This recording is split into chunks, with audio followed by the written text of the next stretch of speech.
Bharatiya Janata party ఆధ్వర్యంలో Karimnagar collectorate ఎదుట రైతు సమస్యపై నిరసన చేపట్టారు. జిల్లా అధ్యక్షుడు గంగాడి కృష్ణారెడ్డి మాట్లాడుతూ వడ్లు, మొక్కజొన్న కొనుగోలు వెంటనే చేపట్టి కేంద్రాల్లో రైతులు ఎదుర్కొంటున్న సమస్యలను పరిష్కరించాలని డిమాండ్ చేశారు.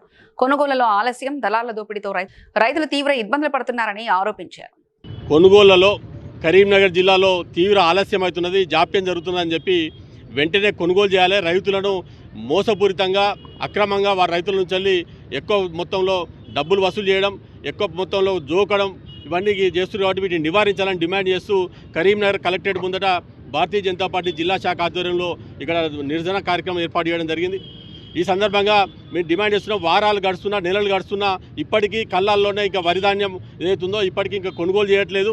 వెంటనే తక్షణమే కొనుగోలు చేయాలి. వర్షాకాలం రాబోతున్నది. వర్షాలు పడితే రైతులు తీవ్రంగా నష్టపోతారు. వాళ్ళు అప్పులు తీసుకొచ్చి పెట్టుబడి పెట్టి 700 చొప్పున మళ్ళీ అక్కడనే 2400 రూపాయలు అమ్మి వాళ్ళ యొక్క ట్రేడర్స్ యొక్క మొక్కజొన్నలు ఏమో వాళ్ళ లారీలు పెడుతున్నారు. వాళ్ళకి బాధానే వస్తున్నది, వాటిని నింపి పంపిస్తున్నారు. కానీ రైతులకు సంబంధించి మాత్రం వాళ్ళు కుటుంబాలు వారాల కొద్దీ వాళ్ళు ఇలా మార్కెట్లో వాళ్ళు ఇల్లు వదిలిపెట్టి వాళ్ళ నిద్రాహారాలు మాని మార్కెట్లో ఇలా వేచి చూడాల్సిన పరిస్థితి వస్తున్నది. వాళ్ళకు వర్షం పడితే కూడా తీవ్ర నష్టం జరుగుతుంది. కాబట్టి తక్షణమే కొనుగోలు చేయాలి వరి, మొక్కజొన్న.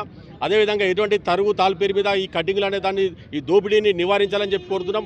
అదేవిధంగా ఎవరైతే అక్రమార్కులు ఉన్నారో ఇలా ట్రేడర్స్ తోటి, తర్వాత మిల్లర్స్ తోటి కుమ్మక్కరంటే అధికారుల మీద